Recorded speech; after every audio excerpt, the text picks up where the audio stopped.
All right, what's up, everybody? Texas Aggies United, brought to you by the 12th Man Foundation. I'm Ryan Bronger. He's Texas A&M outfielder Braden Montgomery. He's Texas A&M outfielder Jace LaViolette. Aggies getting ready to host Houston Christian tonight in the midweek, and then they move on to another SEC series at home against Auburn. Braden, we'll start with you. Obviously, you've had some success at this level of baseball before you came here, but you heard a lot about the SEC. How is it stacked up getting to play one series on the road and then one series at home, just from the atmosphere standpoint? Yeah, it definitely hasn't disappointed. The 12th man this past week was unbelievable. Even on the day when we didn't even think we were going to get the game in on Thursday. But yeah, it's been special, and just there's a response for everything. I mean, playing these opponents has been relentless. So it's been a lot for sure. Jace, were you able to try to prepare him for what he was walking into in Gainesville? Like, hey, this is real stuff, man.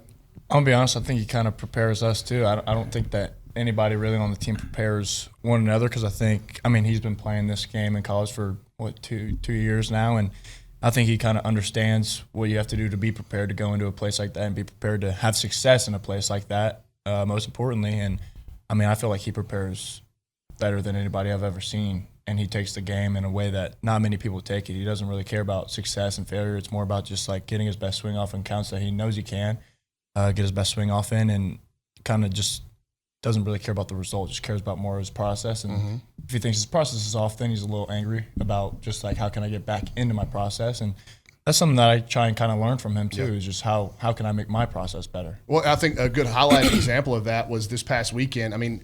Really last week, how many balls did y'all hit hard starting on Wednesday night all the way through Saturday that were caught? And that can be super frustrating, right? It was tough. It gets to the point where it's just what do I need to do? I think you had a 111, a 108, and a 104 all outs. Yeah. I asked Mike, I was like, dude, can you just teach me how to hit 15-mile-an-hour little squibbers that get me hits? And they were working for Mississippi State. Yeah, and I was like, dude, what do we do? And he was just stick with it. So. Yeah. Braden, playing – let's go back. Let's do this. In Gainesville, you guys both played Team USA this summer with Jack Caglione. How cool was that to see a former teammate of yours? And obviously he's highly successful and will play this game for a long time. But was there something you guys saw out of Jack that was maybe better than it was in the summer? Yeah, I'd say the way he was putting the bat on the ball, it was awesome. Yeah. And obviously everyone knows when he puts the barrel on the ball, it's gonna come off really hard. Yeah. And so it definitely seemed like he was just able to make contact at a higher rate. Yeah. Well, and then you got to throw him out. Yeah. That was sick. Any words there? Did he say anything? Nah, he should have known it was coming.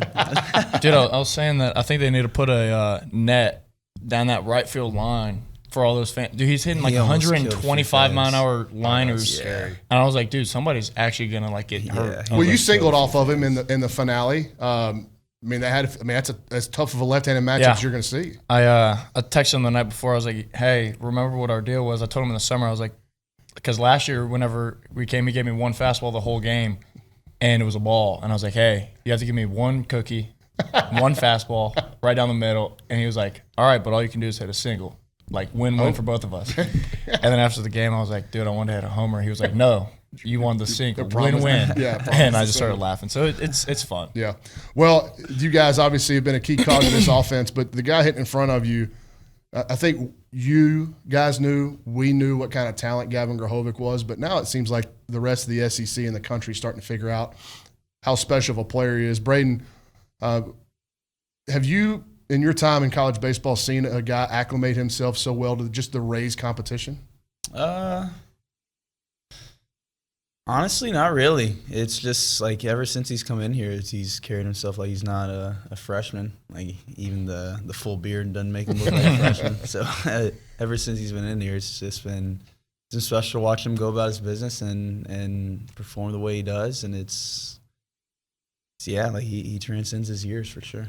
Do you get tired when he homers in front of you, then you get to hit with nobody on base? Dude, I know. It's unbelievable. I told him the other day, after he hit that grand slam, I was like, hey, you got to stop doing that. It's getting me out of my routine. It's speeding me up a little bit. I'm getting a little bit too happy for you. Yeah. He just started laughing. It's all fun.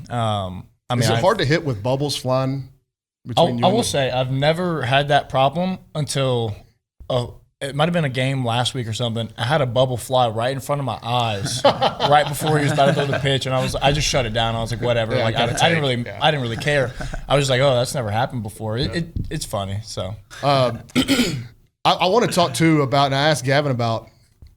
I think as a fan base and really even as an analyst, I've caught myself kind of overlooking the job that Evan Oschenbeck has done and like what he means to y'all's team.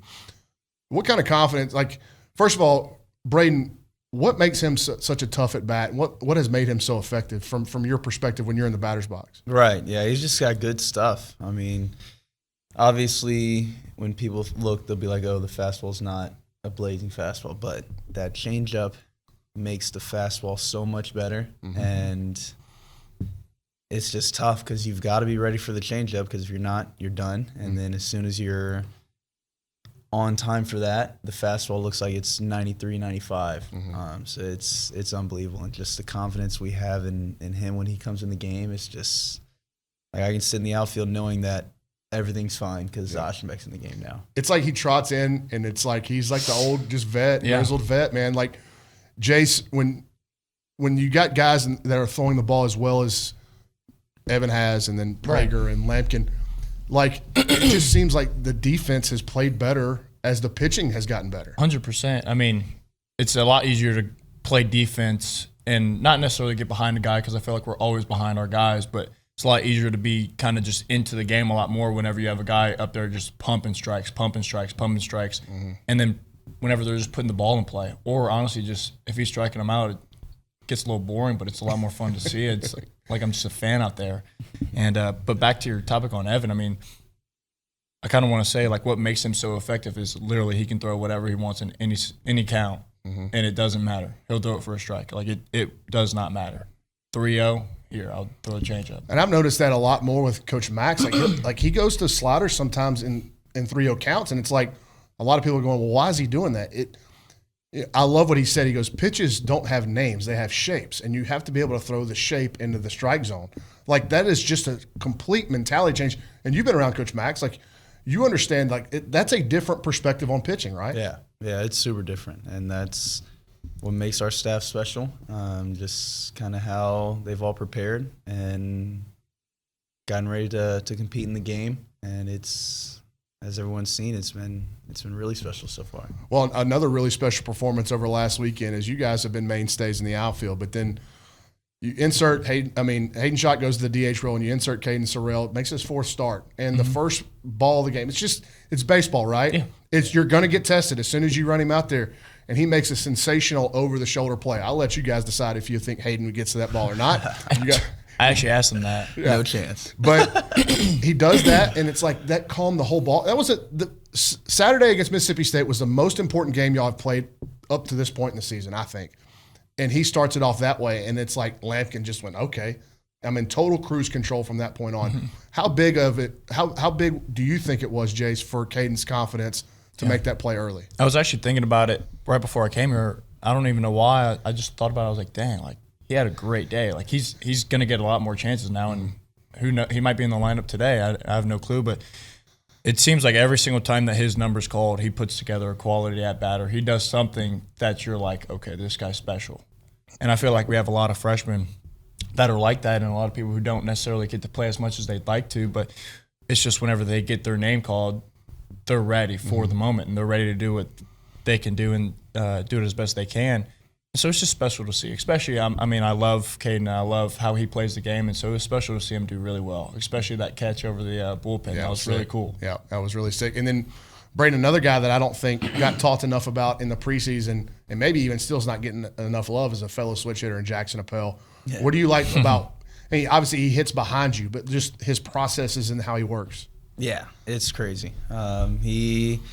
He comes in as a fifth-year guy, so he knows what he's got to do. He's not the guy that goes overboard and thinks that 10,000 swings in the cage are gonna get it right. But he makes sure to get all of his work in the training room to keep him on the field all the time, which is what I like. I feel like that can definitely be a neglected part of the game.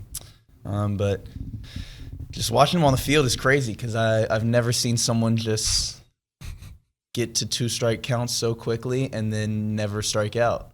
Yeah, and it's unbelievable. It's crazy. Like he'll just take till 2 and then hit. I actually made a comment on our message boards during the game on Saturday, and I would think you got inside moved, and then the next inning he comes up and hits a double, and Schloss, he said on the radio, he's like, without a doubt, every time somebody gets picked, the next hitter, like it happens. It's baseball. But what I said was after that was a 2-strike double to start that inning, and I put on our message boards like I don't know if Jackson Appel's ever thought he was a professional player, but if he hasn't, he better start thinking that now. Yeah. Like he has played exceptionally well, and he will continue to play this game. It's unbelievable. Like I've actually asked him, I was like, how do you not strike out?